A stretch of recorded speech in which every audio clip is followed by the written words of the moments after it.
मित्रों, आपने बहुत बार गुरु गोविंद सिंह के हाथ में सफेद बाज का चित्र देखा होगा। यह बाज उनके हाथ में क्यों रहता है, कभी सोचा?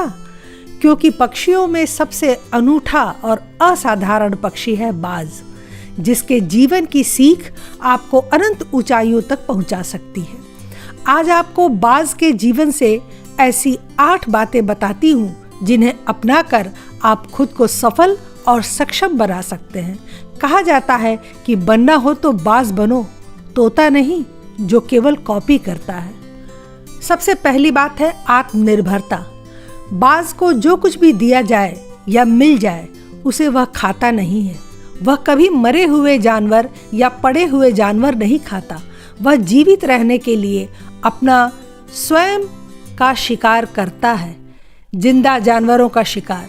यह बहुत महत्वपूर्ण है कि हमें किसी पर कभी भी निर्भर नहीं रहना चाहिए।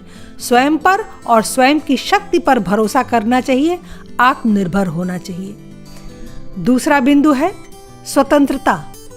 बाज को कभी कैद करके पिंजरे में नहीं रखा जा सकता। या तो वह पिंजरा तोड़कर बाहर निकल जाएगा या भीतर ही मर जाएगा, लेकिन कैद होकर वह नहीं रह सकता। हमें भी परिस्थितियों, लोभ लालच या रिश्तों का गुलाम नहीं बनने का प्रयास करना चाहिए। ऐसी सभी चीज़ों से मुक्त होना चाहिए जो हमें पीछे ढकेलती हैं। कभी किसी व्यक्ति, पार्टी, संस्था का गुलाम या भक्त नहीं होना चाहिए। अपने विचारों को हमेशा स्वतंत्र रखना चाहिए, तभी हम आगे बढ़ सकते हैं। तीसरा बिंदु है लचीलापन। बाज को छोड़कर सभी पक्षी हवा की दिशा में उड़ते हैं। एक अकेला बाज ही ऐसा पक्षी है जो हवा की विपरीत दिशा में उड़ता है। वो हवा को चीरते हुए संघर्ष करके उड़ता है, इसलिए उसकी उड़ान सबसे ऊंची होती है। हमें भी इसी तरह आत्मविश्वास के साथ हर विपरीत परिस्थितियों या चुनौतियों को पार करने में सक्षम और समर्थ होना चाहिए। चौथी बात है मेहनत। बाज का संपूर्ण जीवन एक तपस्या से कम नहीं होता। जन्म के साथ ही उसे बहुत कड़ी कमांडो ट्रेनिंग मिलती है। जब उसकी माँ उसे आकाश में 15 किलोमीटर दूर ऊपर ले जाकर नीचे छोड़ देती है और धरती पर टकराने से पहले उसे पंजों में जकड़कर फिर ऊपर ले जाती है, और ऐसा तब तक जारी रहता है जब तक वह बाज का बच्चा उड़ना नहीं सीख लेता। इसी से कहावत बनी कि बाज के बच्चे मुंडेरों पर नहीं उड़ते। बाज अपने से 10 गुना ज्यादा वजन वाले जानवर का शिकार कर लेता है। अपने शिकार पर घंटों और दिनों तक आंख लगाए बैठा रहता है जब तक उसे वो दबोच नहीं लेता। ऐसी कड़ी मेहनत और आत्मविश्वास किसी को सफलता के बुलंदियों पर पहुंचा सकता है। पांचवी बात है दूरदृष्टि। बाज 200 से 300 किलोमीटर प्रति घंटे की रफ्तार से उड़ सकता है और 5 किलोमीटर दूर से अपने शिकार को देख सकता है। ऊंचाई में यह 12,000 फीट की ऊंचाई तक उड़ान भर सकता है या अपने लक्ष्य पर केंद्रित रहता है। इसकी आंखें विशेष होती हैं और कहा जाता है कि दिमाग से ज़्यादा बड़ी बाज की आंखें होती हैं। इसी कारण सेना में जासूसी के लिए बाज प्रशिक्षित किए जाते हैं। तो हम में दूरदृष्टि होनी चाहिए और लक्ष्य साधने की क्षमता होनी चाहिए। अपने लक्ष्य से किसी भी हाल में भटकना नहीं चाहिए। ईगल आई का एग्जाम्पल इसीलिए दिया जाता है। अगली बात है अवसर की पहचान।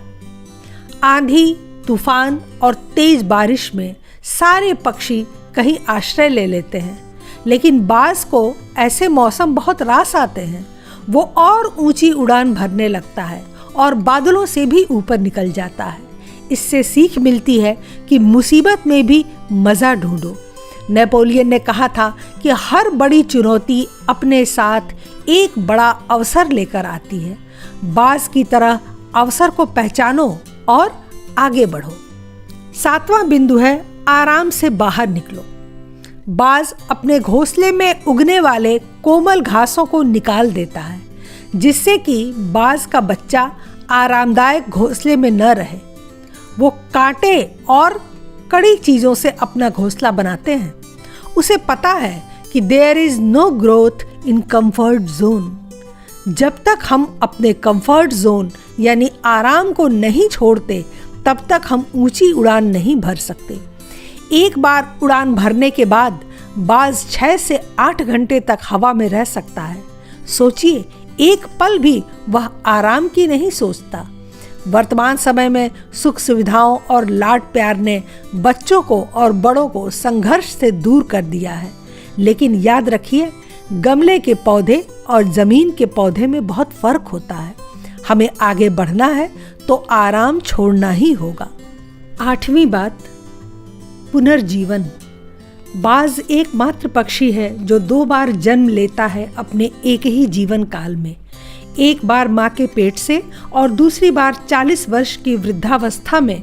जब वो अशक्त हो जाता है, उसके पंजे, चोंच, पंख सब खराब होने लगते हैं, तो वो थक कर किसी पर निर्भर होकर चुपचाप मरना नहीं पसंद करता, बल्कि 5 महीने की बेहद दर्दनाक प्रक्रिया से गुजरकर नव जीवन प्राप्त करता है। वह किसी ऊंची पहाड़ी पर जाकर अपने चोंच तोड़ता है, अपने नाखून और पंजों को तोड़ता है और फिर अपने पंखों को स्वयं नोचकर फेंक देता है।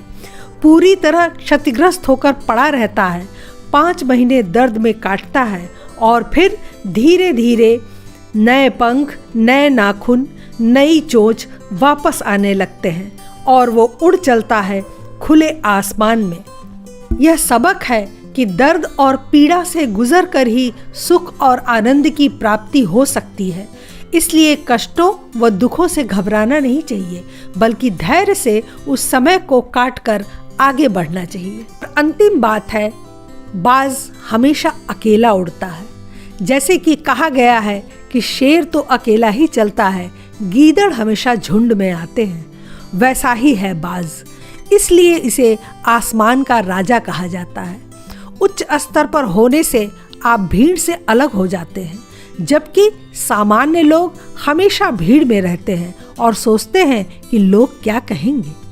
तो आप भी ऊंचे सपने देखिए, ऊंची उड़ान भरिए, भीड़ से अलग होकर अपना स्थान बनाइए, अकेले चल पड़िए, लोग जुड़ेंगे और कारवां बनेगा। उम्मीद है आपको हमारा यह एपिसोड अच्छा लगा होगा। आज के लिए बस इतना ही।